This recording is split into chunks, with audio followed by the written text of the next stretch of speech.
All right, finally got it. And we're live. I'm Joe Garner, and this is I Can't Make This Shit Up podcast. And tonight we are kicking off the show, and this is our first episode. So thanks for joining in. I do apologize, my site isn't quite ready yet. It will be up later tonight, hopefully.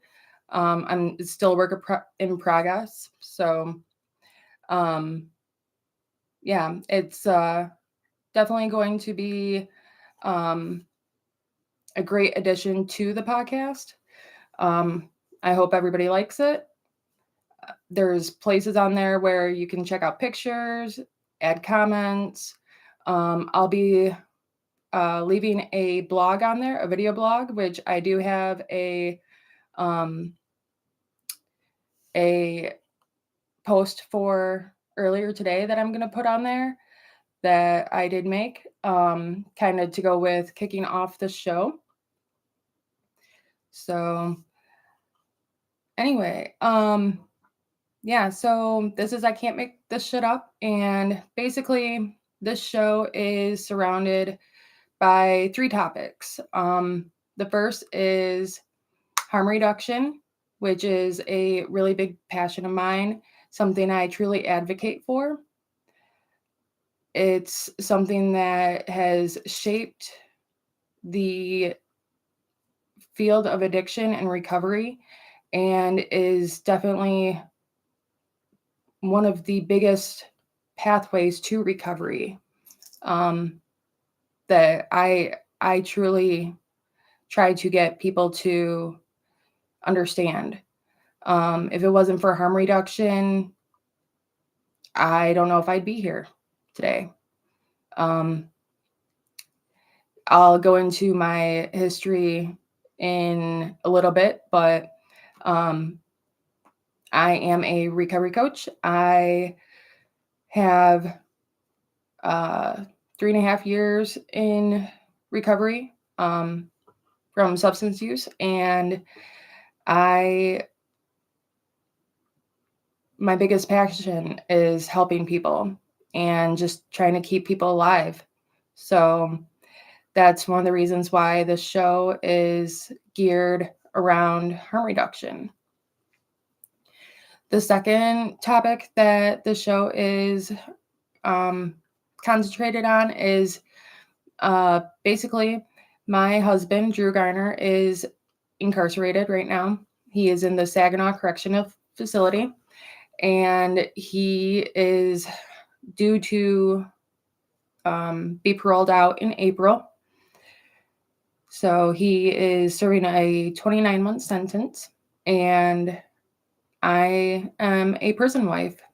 So this show really, I wanted to highlight how being a prison wife really does affect my life in general, and just the women that do stand by their loved ones. And it's not an easy thing to do, and it's really a full-time job. Being there to support not only yourself and your household, but your significant other or your loved one that's incarcerated, it's not easy. And the pressures that we face and the difficulties that we have is something that I really believe should be put out there. So that's the second topic that the show is about. And third is just mainly my life in general.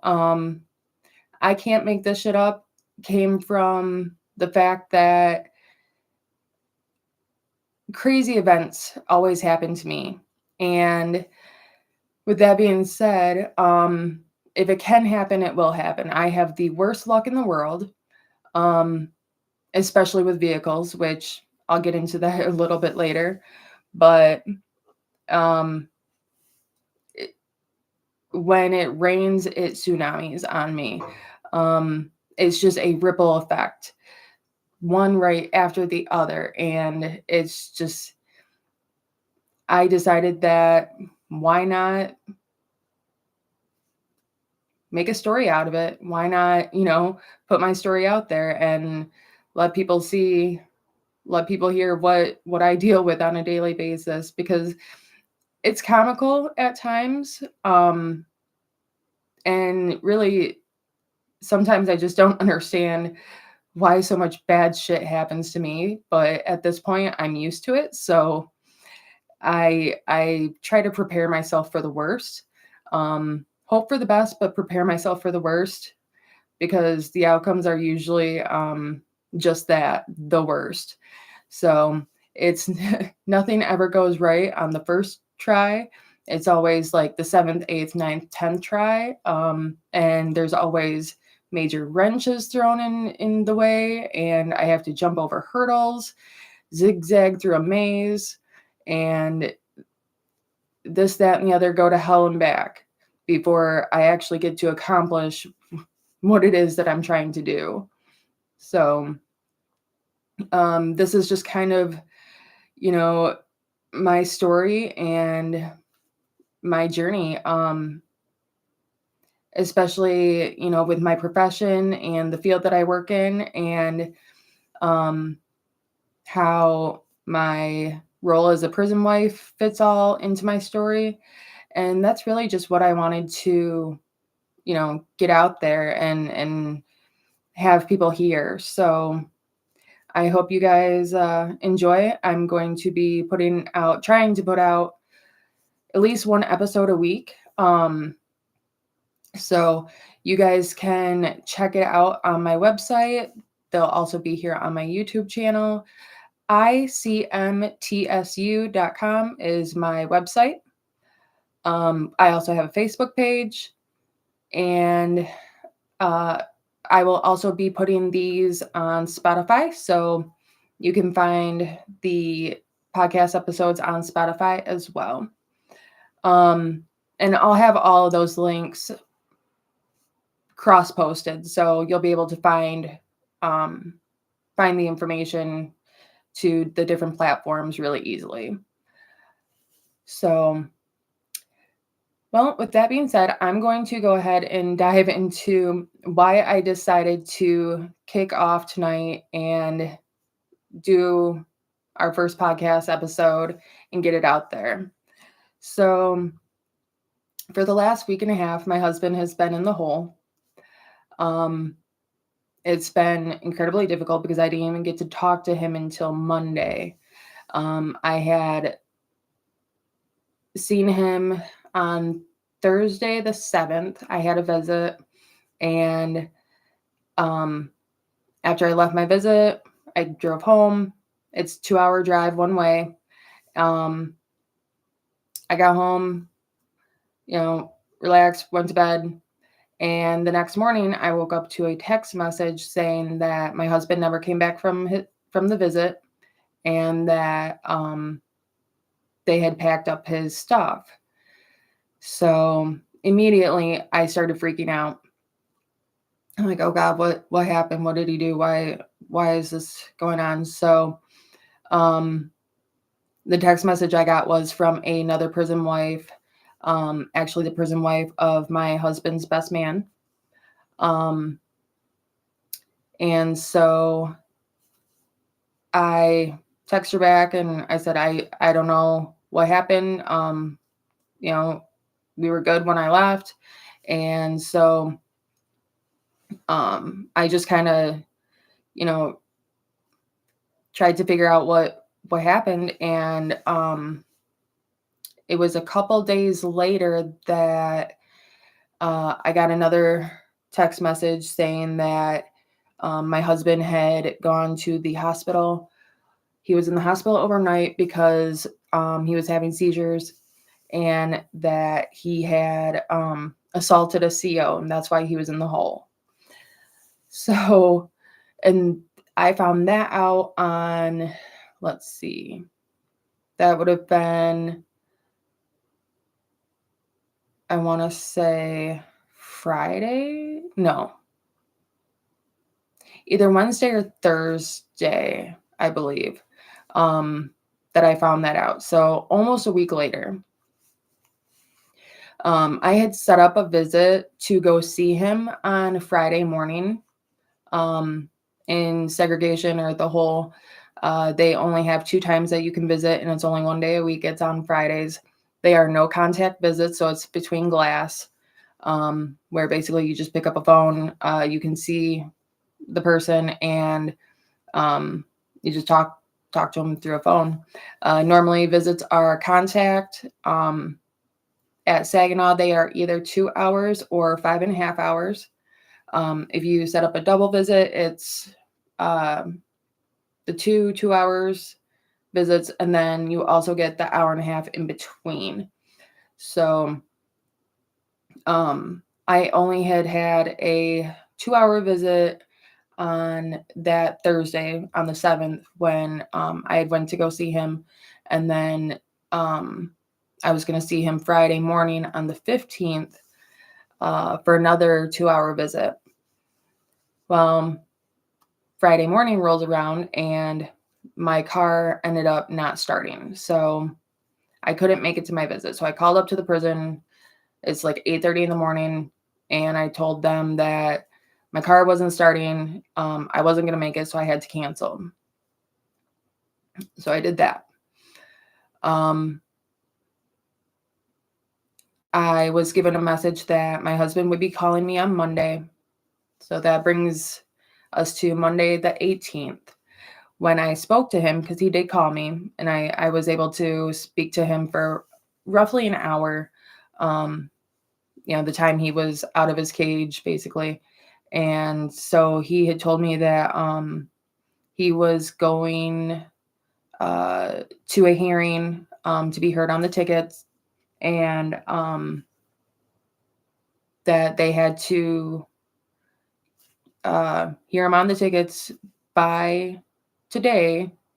Otherwise, they would get thrown out. My husband is hearing impaired. When a prisoner is hearing impaired, tickets have to be written a specific way, and they also have to be addressed a specific way. Otherwise, the ticket is no good and it gets thrown out. My husband, knowing that they did not write the ticket to the standards of, with him being hearing impaired, he knew that it was going to get thrown out. So he was completely confident that at the hearing, everything was going to go fine. He was going to get out of them and, go about his business. So he called me this afternoon and told me that he was found not guilty on all charges, and he was back in his unit, and everything was good. So he told me to set up a video visit for Thursday, because I am still struggling with the whole vehicle situation and my car not running. So when I checked on GTL, which is the system that is used to schedule visits, it wasn't letting me schedule any type of visit. It was basically set up saying that I had maxed out my visits. So with that being said, I was thinking, okay, well, they didn't fix the visit for Friday and get it so I could, so it'd be replaced and I could use my visit again. So I called up to the prison and was talking to the officer that answered the phone and told her what was going on, that I wasn't able to schedule a visit, that I had missed Friday's visit because of my car being broke down, and that they've done this before where, they just go ahead and give me the visit back and then I can schedule it at a different day. And she ended up transferring me to the warden's administrative assistant. And so I spoke with her, And she said she was going to look into the matter and give me a call back. So about an hour later, I get a phone call from her. And to my surprise, she says that I am on a pending visitor restriction and I have to be there up to the prison at 9:30 in the morning on Tuesday, the 26th, for a hearing, um, to see if I can even get my visits reinstated.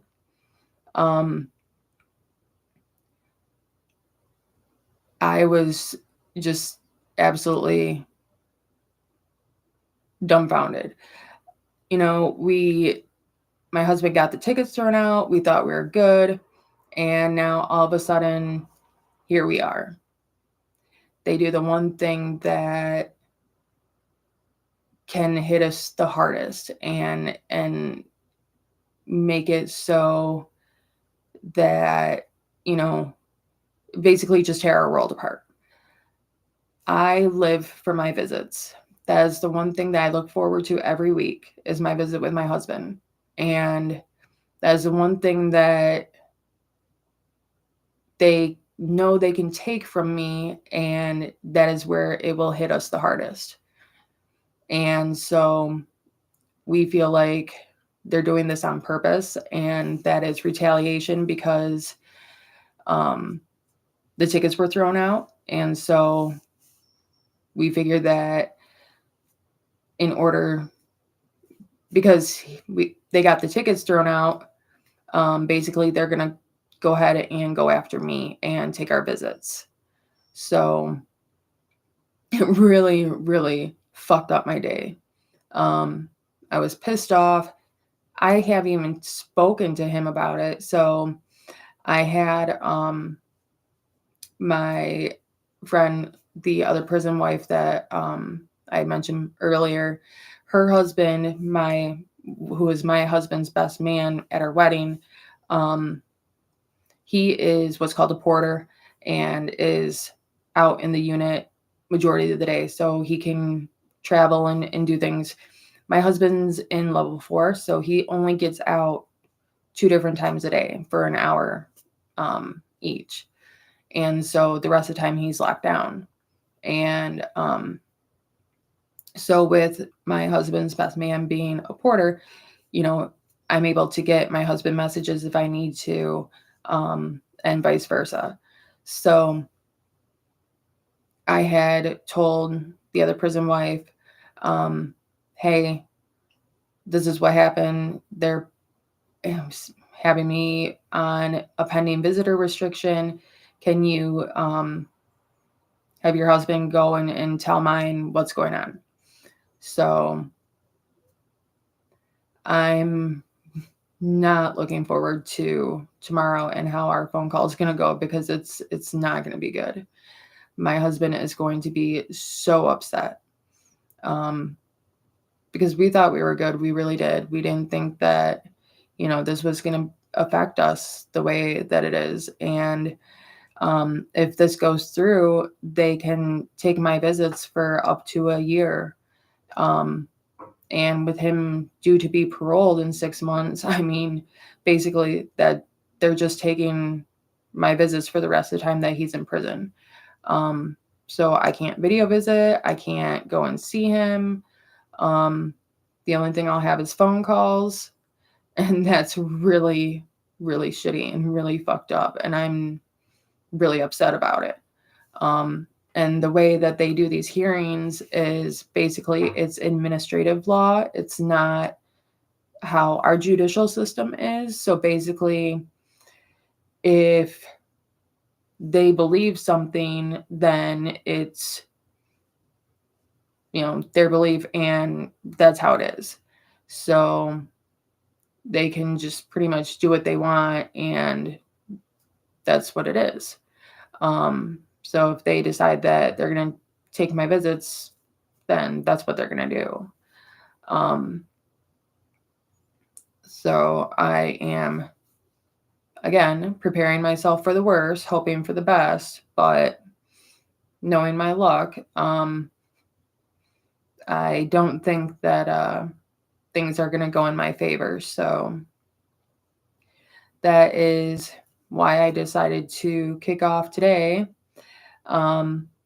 with, the podcast episode, because, man, I just can't, I can't make this shit up. I really can't, we beat one thing and then here comes a whole nother, and it's ridiculous. This is my life every single day with these kinds of things. And it's like one thing after a fucking another. So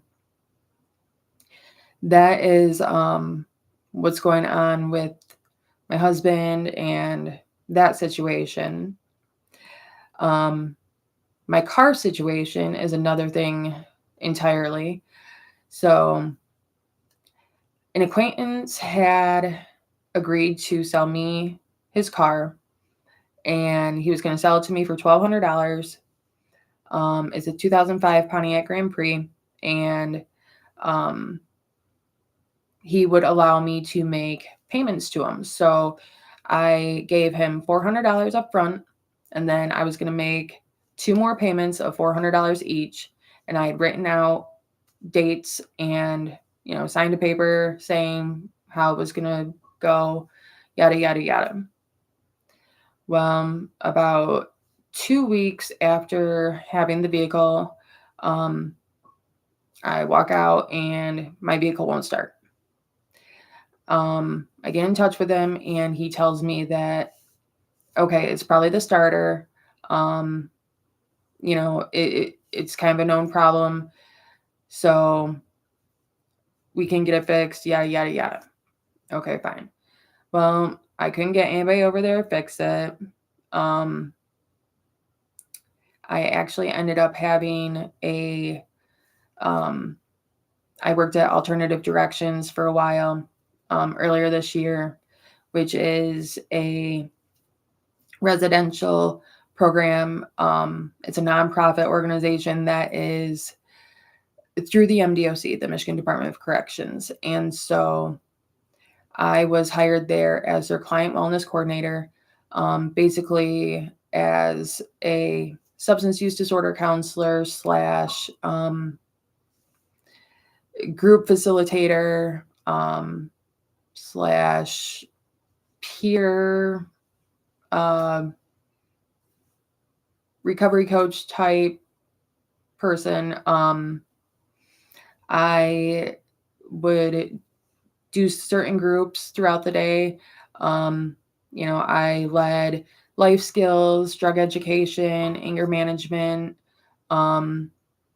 I also did like a vital documents group, but most of my groups, no matter what I did, I incorporated, harm reduction, recovery, because most of the residents that were at Alternative Directions were there for some sort of substance use disorder issue, whether it be a possession charge or, a crime that they committed due to a substance use disorder issue, and, yada, yada. So, the residents that go to Alternative Directions, they are usually probationers and parolees that are either given like a last chance before they are sent to prison, or it's kind of a last chance before they are sent back to prison. Sometimes they go there as placement after prison before, reentry into the community. Mainly it's a program. It is not a substance use disorder treatment program. That's what it is not. It is a program for mainly parolees and probationers that are kind of on their last chance.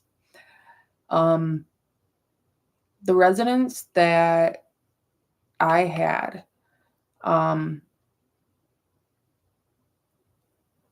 they were really a great group of guys. Um, I have to give them a shout out because there is a handful of them that I have stayed in contact with that I was sought out and asked to, be a recovery coach for after I ended up separating myself from there. Um, I've helped a couple of them, you know, um, since my leaving. Um, I talk to a couple of them, on a weekly basis. And so, there's a handful of them and you guys know who you are. There's a couple of them that have helped me with my car. Um, and really, I want to thank you guys because you guys taught me a lot. And um, I know that my time at 80, um, in particular, you guys definitely took what I had to say to heart and learned a lot from me. So, and that's why I do what I do as a recovery coach. I just want to help people and you know have help them try to have a life after having an addiction, because I know it's hard, especially after years of using. Um, a lot of times you don't even know yourself. You don't know what it's like to feel, you know, after being on drugs for so long. You don't you don't know what life is without substances. And so you know, if I can be that person to, you know, give people just that glimmer of hope that, hey, life is better on the other side. And I can tell you because I've been there, I've walked in those shoes, you know, and if one person can take my story and it can change their life, then I'm doing what I've been put here to do. I truly believe. Um, I never thought I'd see the age of 36. I really didn't. I never thought I'd see the age of 25, really. But, here I am. I've, overdosed a few times. There was a couple times where I was by myself and there was nobody with me. And just by whatever, higher power there is, I was able to wake up and come out of it. So, you know, I know there's something out there that knows I'm destined for bigger things, that I need to be here to help people. So, my work at 80 was really, it was bittersweet because the group that I did get to know, um, I know I did a lot for, and and I continue to help them.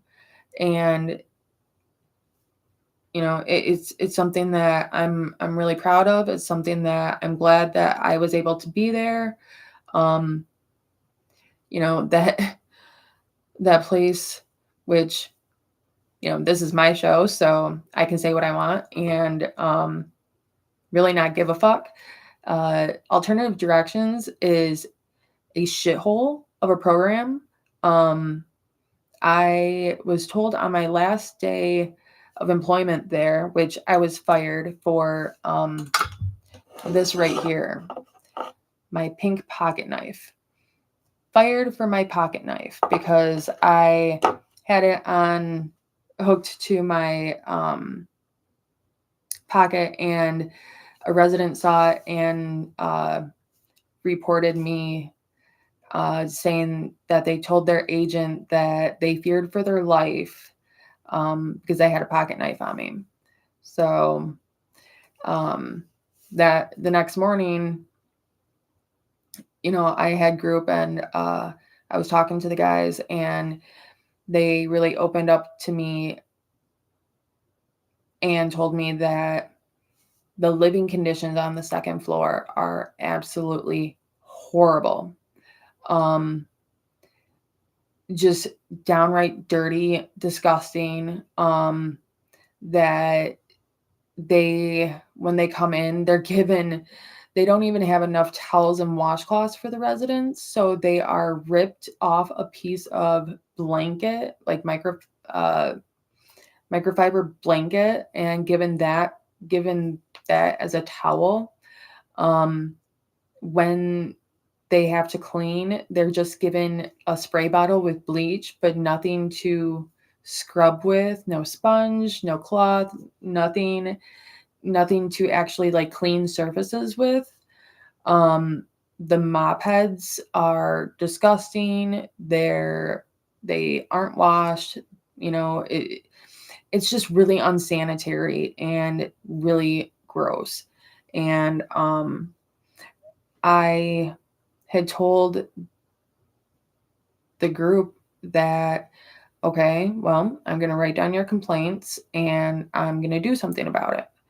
Well, little to my knowledge that I was going to be fired a couple hours later. But I wrote down the complaints, and I also had them email me pictures and videos of what they were talking about. So I start getting just a huge amount. I'm talking like probably 15 videos, a bunch of pictures sent to my email.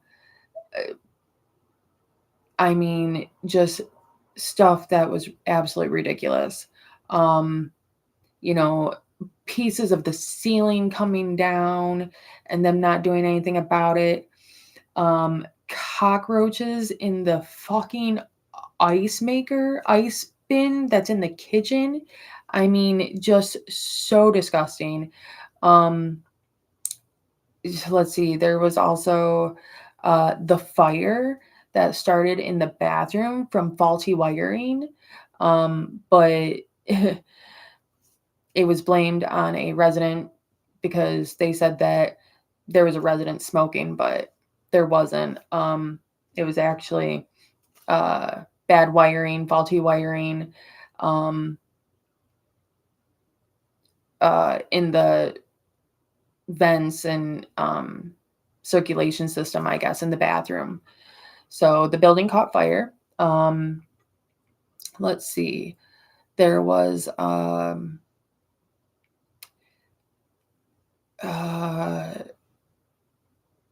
the water dripping down in the kitchen right next to the circuit breaker box. Not to mention just the roaches in the kitchen in general. Let's see. What else was there?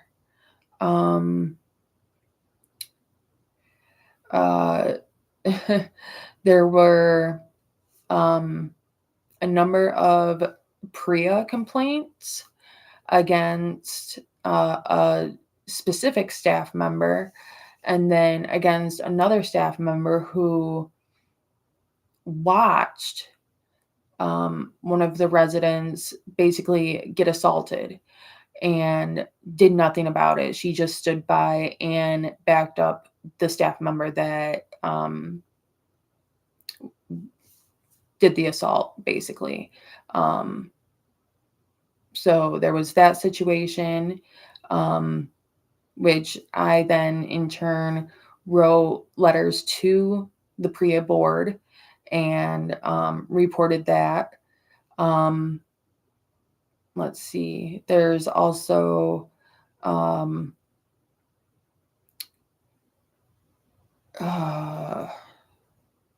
there was so many different things, and I can't think of them all right now, but just absolutely ridiculous. I while I was actually employed there, they had their first ever death at AD. But then 2 days later, they had another death at AD. So they had two deaths within 2 days of each other, which just absolutely blew my mind. One of the deaths was a suspected overdose, and the second death was a older gentleman that ended up passing away from natural causes. So the second one, I feel, you know, that's not necessarily on them. Now, were there signs leading up to his death that said that, hey, this man should probably be taken to the hospital? Absolutely. Yes. In fact, there was talk of one of the staff members actually falsifying a incident form, and what had happened surrounding that situation. Let's see. Just numerous things. And so after I was fired, I actually went to the health department and made a complaint there. I sent the pictures and the videos that I was given. And then I also went to the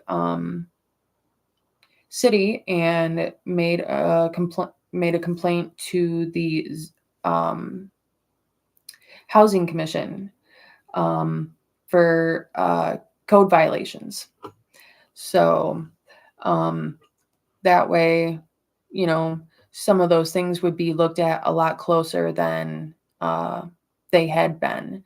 The director of AD gets all of this grant money and spends it on unnecessary bullshit when these guys don't even have enough towels and washcloths.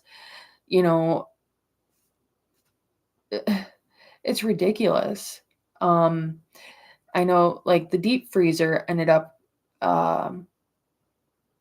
going out, and they had to throw away pounds and pounds and pounds of food that just went to waste. Like, come on. Just stuff that shouldn't even be happening in a residential facility that is supposed to be, a corrections type program. And when the living situations and second floor and third floor are, the equivalent of what some of the residents had told me, a trap house, that's an issue. If you're comparing a, corrections facility to that of a trap house, that's a big problem. So I really felt that things needed to be taken care of, and something needed to be said. So I went ahead and did that, because them having to live like that for 5 months, because that's how long that program is not fair, and that's not right. And nobody should be subjected to that whatsoever. I don't care if you're in the correction system or not. There are standards, and there are policies and protocols and procedures that need to be followed. Regardless. So that's something that I really felt strongly about and needed to take it upon myself to, take care of, at least for the residents that, started to trust me and, look to me for help, and, really just needed someone to be there for them, and, go above and beyond, because after I got fired, I didn't have any obligation to them, but I did it because it was the right thing to do. And because I couldn't just sit by idly knowing what I know and, seeing them have to suffer and live the way that they were living. Um, it just wasn't fair and it wasn't right. So I did the best I could to handle that situation. Um, I don't know why I got off on that tangent, but I did. Um, Another place that I worked at and absolutely loved working there, the place where I learned all about harm reduction and what it really is and what it means as a pathway to recovery and how it relates to, people using substances and, you know, harm reduction. The definition of harm reduction is meeting people where they're at and just helping them make healthier choices and keeping them alive. So, when a person is defining recovery, I look at it like this: only the person defining recovery can define it for themselves. I can't define recovery for anybody else but myself. So, recovery to me is making healthier choices and staying alive. So, what that might look like is I'm not shooting, a gram of dope a day anymore, but, you know, I might be smoking, weed every other day because that's what makes it so I'm not shooting a gram of dope every day. Um, that's making healthier choices and staying alive. That's harm reduction. That's recovery. Um, you know, People that, you know, stop doing heroin and then, but they're still smoking crack. You know what? Heroin and fentanyl, this is an epidemic right now. The overdose deaths that are occurring on a daily basis. We are losing so many people daily that if, a person decides that, I'm not going to be shooting dope anymore, but I'm going to smoke crack every day, you know what? We can work on the crack. That's fine. At least they're staying alive. So that's harm reduction and that's recovery. I worked for a nonprofit organization, a harm reduction organization here in Grand Rapids. And I'm not going to name it just because I don't want them to, um, you know, feel a certain type of way. But I loved working there. I worked there for about a year. I learned so much working there. I was a harm reduction specialist. I worked in the needle exchange, this is syringe access center. And then I was also an overdose prevention coordinator, outreach coordinator. And so I would go to different places out in the community and I would teach people how to recognize an overdose, how to, respond to it with Narcan, and then, all about fentanyl and, opiates in general. So I was going to different organizations. I was going to different treatment centers, um, detoxes. I would go out and I would do about an hour-long presentation, depending, on how big the group of people were or how many people were there, because people start asking questions and they get really big into the discussion. And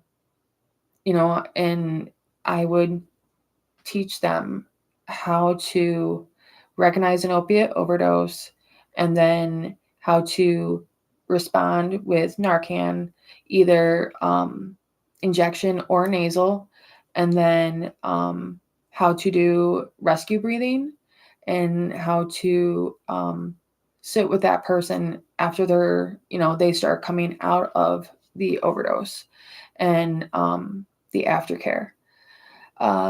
In that time, I would also talk to them about the waves of the opiate epidemic and how, the first wave was really the over prescribing of prescription pain medication. And that was in the late 90s, early 2000s, that led to the first round of overdoses. And that quickly went into the second wave when the doctors started taking back those prescriptions and cutting the medications out. People turned to heroin. And that's where, the second wave came in and the overdoses started to really increase tenfold. After that, we went into a third wave of the opiate epidemic with the introduction of fentanyl in the heroin supply. And it really just, we're now looking at basically the next wave where it's not just in the opiate supply, it's also in, other drugs. You've got pressed pills that are being made to look like Xanax and Adderall and, Percocet and Norcos, and they're nothing but fentanyl and filler. These people are killing people with these pills. And Kent County, where I live, is, not immune to that. And then we also have the street dealers that are, using the same scales and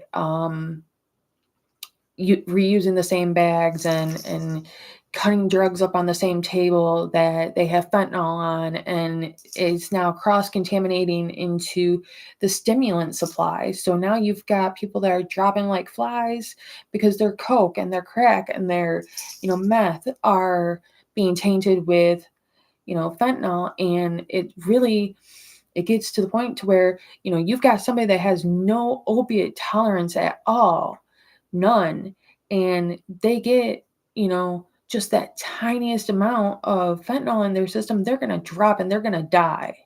And really it's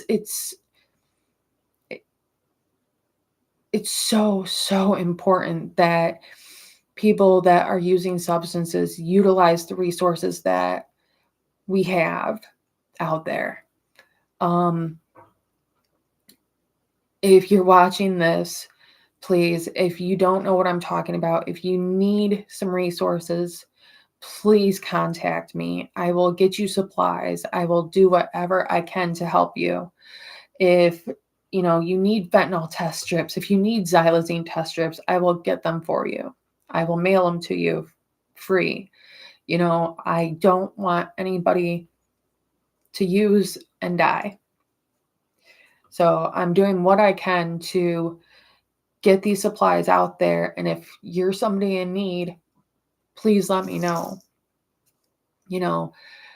Contact me on Facebook, email me, give me a call. Whatever you need to do, I will get those supplies sent to you. If you are in the city, if you are in Grand Rapids, the organization that I worked for, they have testing where you can now go in Monday through Friday from 12 to 4, and you can have a tiny sample of your supply tested, and they can tell you exactly what's in it. They will break it down and tell you right down to the cut what's in your supply so that it is safer for you to use. It's an amazing, amazing thing.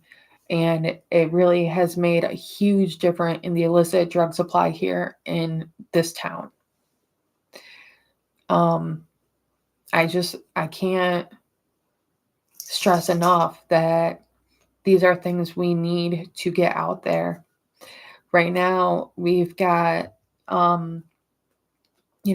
things worse than fentanyl that are now being put in our illicit drug supply. We've got xylazine, which is a animal tranquilizer that is creating horrible, horrible skin issues where people basically their skin is being eaten from the inside out, and these are not healing. It's like flesh eating, like necrosis, where their skin is just being eaten away and it's not healing. A very, very close friend of mine had to have a skin graft done on the whole top of her arm because of xylazine. And I'm so proud of her because she's in recovery now. She's sober. And she's somebody I used to use with. So I used heroin for 6 years. I was an IV user. I used meth for another 8. From 2016 until 2021, I was using drugs. Well, 2022 because of the meth, and so actually no, 2015 to 2022, I was using drugs. I started using meth before I started using heroin. And then I continued using meth after I stopped using heroin.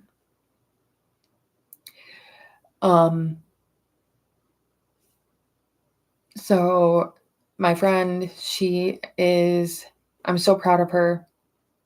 She is on MOUD. She takes Suboxone now, and she's doing so good. I'm so proud of her. And I can't even tell you, like, knowing that some of these people that, I've used with are doing as good as they are and are now in recovery. It's an amazing, amazing feeling because they deserve it. The things that we've gone through, I can tell you, there's not a place in this city where I haven't bought drugs, sold drugs, or done drugs. And one thing that they tell you in recovery is you have to change your people, places, and things, right? Well, you would think that, being in the city that I used in, how am I still in recovery? Or how am I even in recovery, period? Because I have that drive to help people in my city. And I have that drive to help people, get sober and, whatever recovery looks like for them, I just want them to stay alive. I quit using heroin in July of 2021 when I got arrested and did 30 days in jail. When I got out, I got on the Sublocade injection, which is a form of Suboxone. It's once a month instead of taken orally. It's an injection given once a month, and it saved my life. I can honestly say that. After I got in sober, at least off heroin, I lost 3 people very, very, very close to me, all within 3 months of each other in 2022. When I was deep in my heroin addiction, I was with somebody I was engaged to. His name was Zach, and I ended up actually leaving the relationship because I wanted to get sober and he didn't. And so I couldn't be with him anymore, and I left. He continued using. He ended up going to jail, did like 9 months in jail. He got out and he stayed clean. He stayed sober. He was at my apartment a week before he died. The week before he died, he was at my apartment. He had stayed with me for a few days. And then, he left, and I found out about 5 days later he was gone. The last time he used was a relapse, and it killed him. He died in a motel bathroom, and it destroyed me. That was in April of 2022. The next overdose death that really hit me hard was my former roommate. Tabby. She died in May. After that, it was my best friend that lived in Chicago. And that one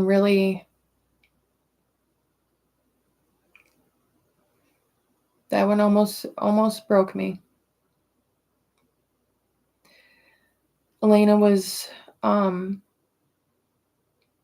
she was with a guy, and they were both using, and she actually had Narcan in her backpack. Same with Zach. Zach had Narcan in his backpack too.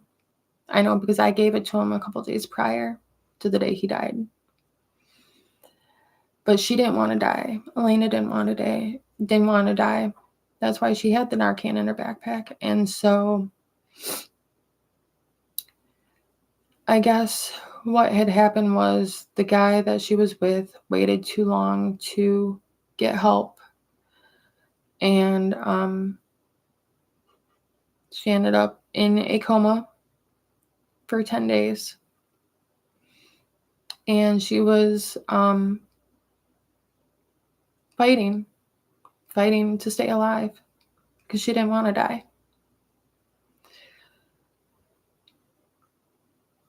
They had removed her food and water, and they were just giving her pain medication to keep her comfortable. And she lasted 10 days because she didn't want to die.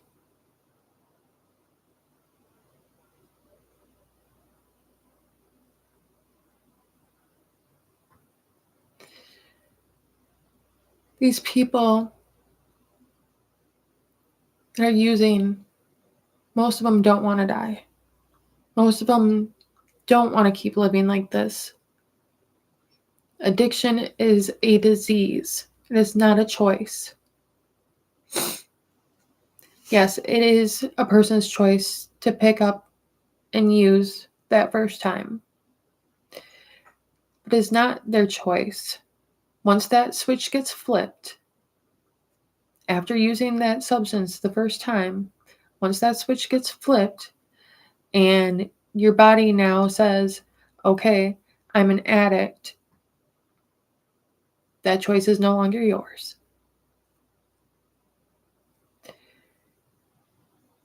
People don't understand that it's a biologic situation. It's not something we want. We don't just wake up one day and say, hey, I want to be a heroin addict today, or hey, I want to be a crack addict today. We don't just wake up and say, hey, I think I'm going to be a fifth a day vodka drinker. I'm going to be a fall down drunk today. That we don't do that. That's not what we want. It's something that we have no control of. And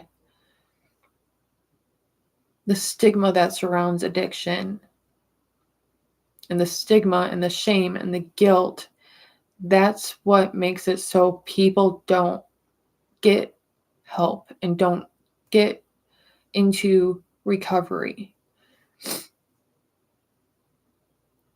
And it is one of my hopes that with this podcast, with my show, with that outreach that this is going to do, you know, I eventually want to start a nonprofit, and I want to, you know,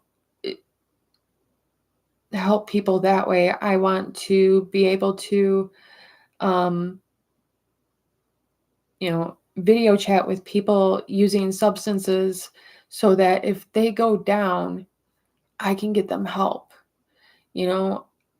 Either if we're on the phone and I'm taking calls, which I used to do for another organization, where I would take calls with people using substances, and if they stop responding, I would call EMS to their location so that they didn't die, so that they could get help. Because the people that are using, they don't want to die.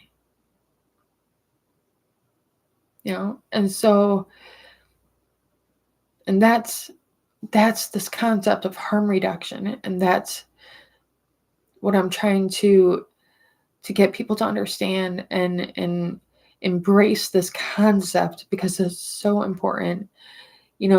Abstinence and prevention, that's not where people are anymore. There was the DARE program for so long, and just don't use drugs, just say no. It's not really, it's not feasible. Now it's, how can I help this person stay alive? How can I help this person make healthier choices so that they see tomorrow, so that, they make it through the night, so that, they see next week. And that's what I'm here for. I want to teach people that and show people that with a little bit of compassion and education, that we can help the communities that are in such dire need of understanding and in such dire need of help and outreach, and to just let this shame and this stigma and, this guilt, just let it go. And so if you're watching and you need Narcan, if you're watching and you want to learn how to reverse an overdose, if you want education, if you want to know what to do, if you want to know how to, what a overdose looks like, or what somebody that's just intoxicated, an opiate intoxication looks like, somebody that's just really high on opiates, or versus somebody that's actually overdosing. If you need to know the difference, if you don't know and you need that education, reach out to me. I would be more than happy to give you a training, teach you how to use Narcan. If you need Narcan, I can send it to you. Whatever you guys need, just reach out to me, because that's why I'm here. I just want to help you guys however I can, because I don't want to see anybody else die. I've lost too many people already, and we don't need to lose anymore. I watched a really, really good documentary 2 nights ago, And it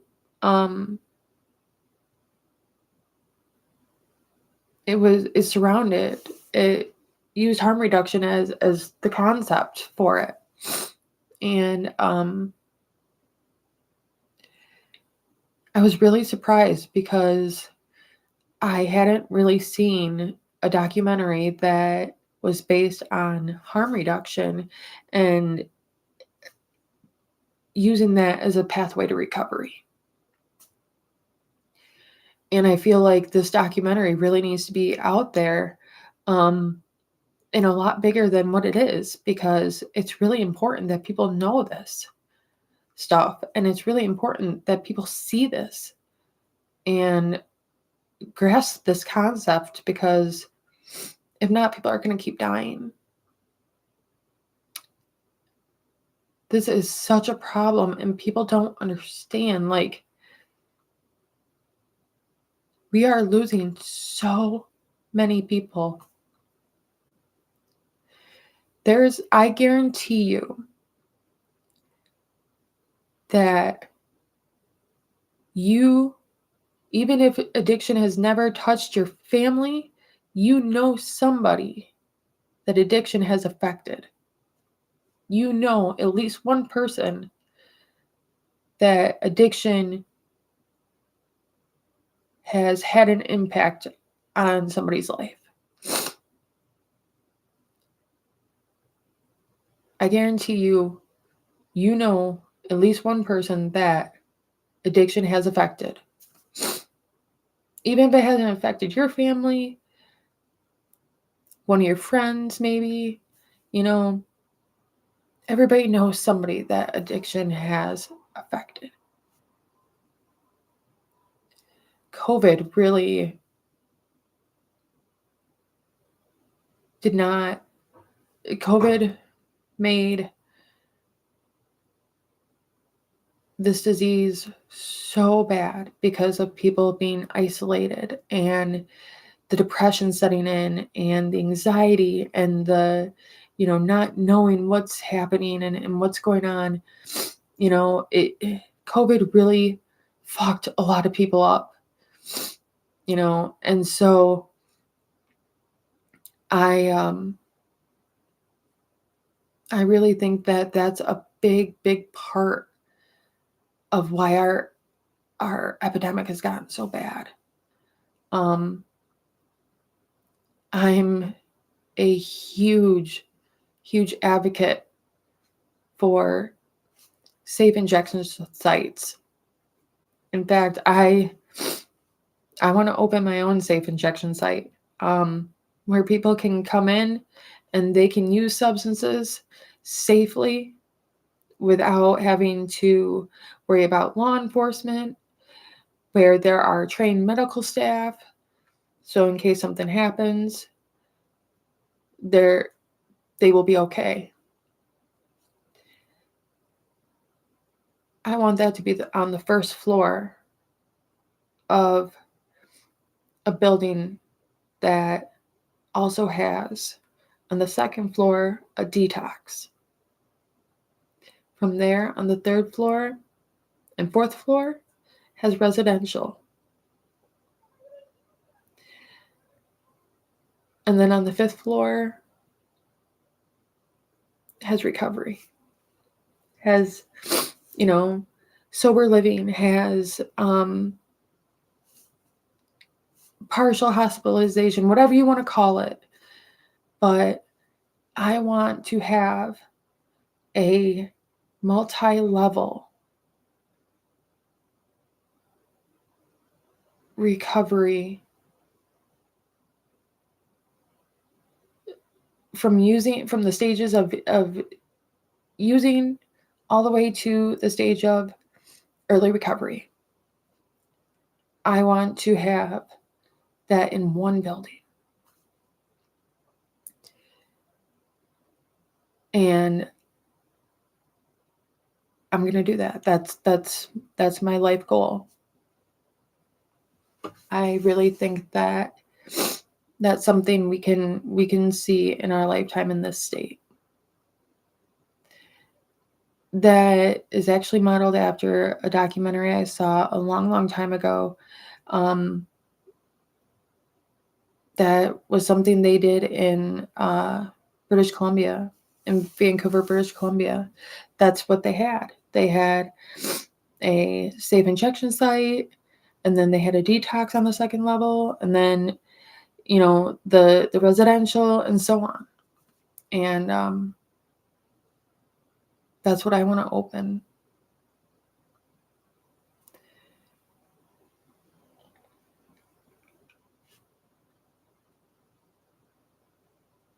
This work for me is my life. It truly is. It's everything to me.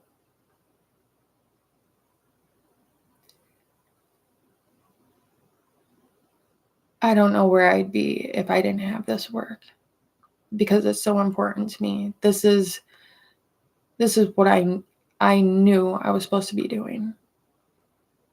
And so, back in January, after I left the harm reduction organization that I was with, I became a volunteer operator for an organization, another harm reduction organization that's completely virtual, completely remote. I was an operator, and I used to take calls for people that were using substances, and I would stay on the phone with them while they used, so that if they stopped responding, then I could send help to them, to their location. I've talked to people from all over the country, including Canada. I was with that organization from January till July. And I was at the point when I left the longest standing operator that they had, because the turnover rate was so high. I was one of 3 people running the organization. I had moved up from just being an operator a couple days a week, of overnight, a few hours, to training the new operators that were signing up to volunteer. I was taking referral calls for people that wanted to get into recovery. I was helping people with MOUD. I was I started doing basically recovery coaching for people. I had repeat callers that wouldn't even call the hotline anymore because they just wanted me. I had people that entrusted their lives in my hands. So they would call me knowing that if something happened, I would make sure that they'd be safe.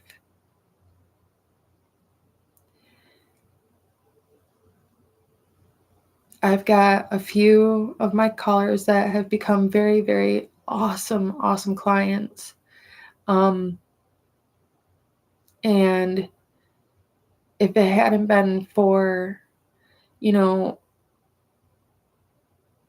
working for that organization and the work that I did, I was doing that, where I was on the phone lines literally for weeks at a time, where it was just me and another person handling the night calls.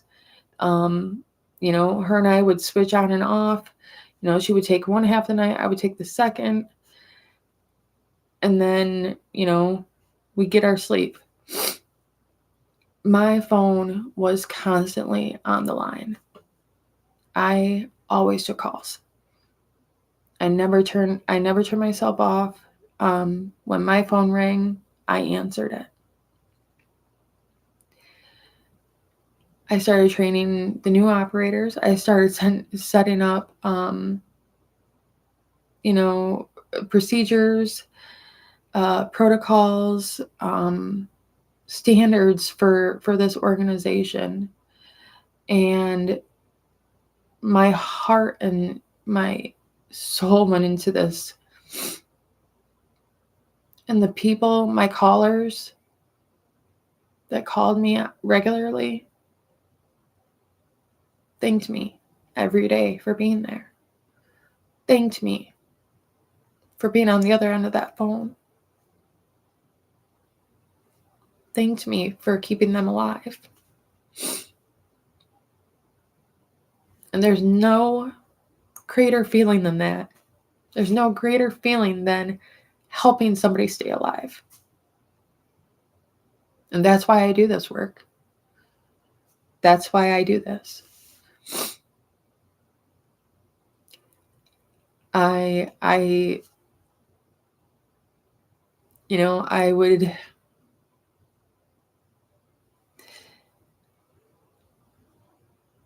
some of my callers, did not like the founder of the organization. They did not, they ended up stopping, like just not calling the hotline, just to avoid that situation entirely. So they would either call me or another one of the administrators, and that really opened my eyes to a lot of things. I was asked back in, I want to say April or May, to talk with a journalist from the Washington Post, that they wanted to interview an operator and then possibly a caller. So I told them that I would do it, that I would interview, and I ended up getting one of my callers in to do it with me, to do the interview too. And over the next few months, I would check in with the journalist and see how the story was shaping up. She, the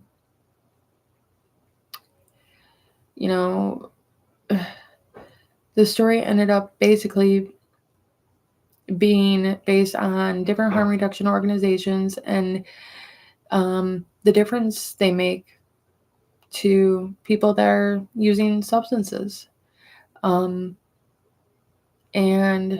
how it keeps people alive. They even flew out to Oklahoma and took my caller's pictures, and they blanked out his face, they scratched out his face so that he wouldn't be recognized. But in that article, which I'll post the link to the article on my site, and I'll also post it here on YouTube. I'll make sure that everybody can check it out if you're interested, because it's a really big achievement of mine, and it's something that I'm really, really proud of. It's something that I didn't think that I would ever make such a big difference, and I have. You can actually hear my phone call with my caller. I gave a recording of it, and they take out, different pieces of information, and change. They take out his name in the article and change it. And in the article, I, because of the way I was separated from the organization and the way things went with the founder when I left, I told them that I wanted to be left anonymous because I didn't want my name associated with the organization. I feel that the founder of the organization should not be running that organization. It's not even a nonprofit. It's not a 501c3. They lost their status. I feel like he is a danger to not only the operators that work for him, that volunteer for him, but for the callers as well, both physically and mentally, emotionally.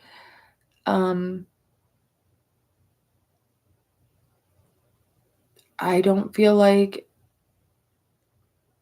anybody's best interests are at hand there. I feel like he's very dangerous to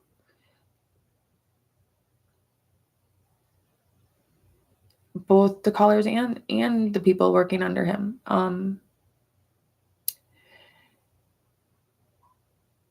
And when two of the administrators, voiced our opinions on how we felt about his leadership skills and style, and what we felt, we were basically kicked out of the organization, and then told the operators that we were overseeing that we voluntarily left, which was not the truth.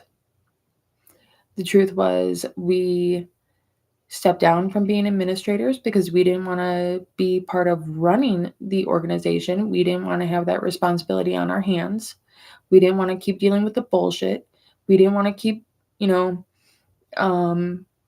having to be the ones that were responsible for every single aspect of that organization, and basically being ran into the ground, burned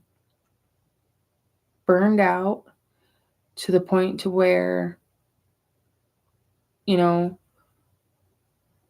couldn't do it anymore. And so we wanted to step down as administrators and just be operators and still take calls.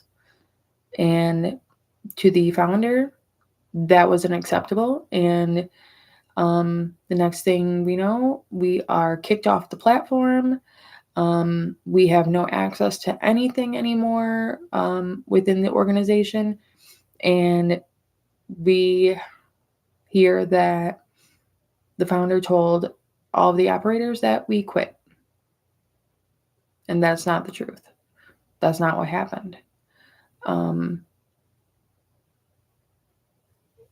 We just didn't want to deal with the bullshit anymore, and we just wanted to take calls. We wanted to be there for our callers, but apparently that was, not okay.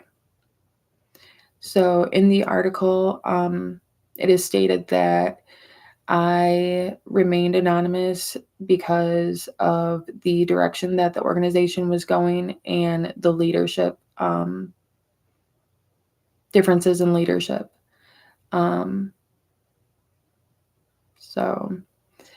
But I still am super proud of the fact that that's an article that I'm in and my work is making a difference to people.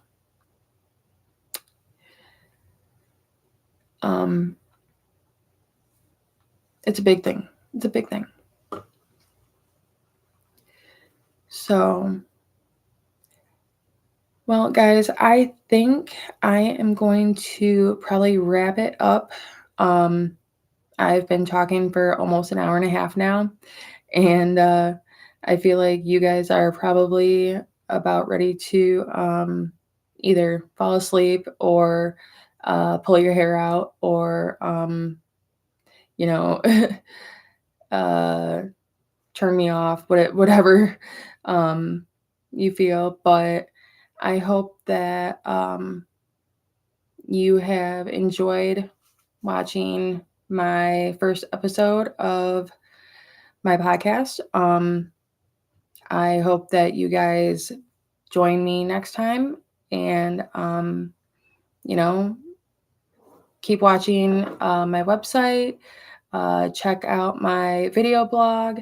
Um, it will be updated. I'm working on that tonight. Um, keep watch on the Facebook and all the other platforms and networks that I'm on. Um, next week, we will have another episode, and of course, it will be done live. So if you want to watch, go ahead. I will make sure that I will be on time. It will be done at promptly 12 midnight. Um, so it won't be 35 minutes late due to technical issues.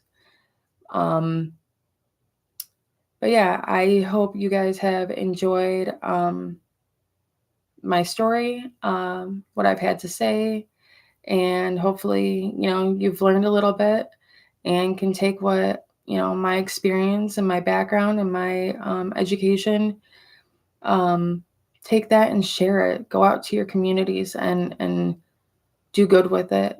Share it with family, share it with friends, just get it out there because the more that, you know, this information is spread, the better, the more lives we can save.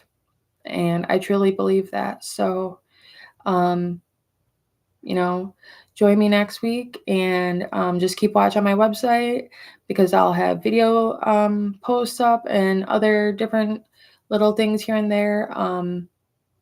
But yeah, all right, guys. Have a good night, and we will see you next time.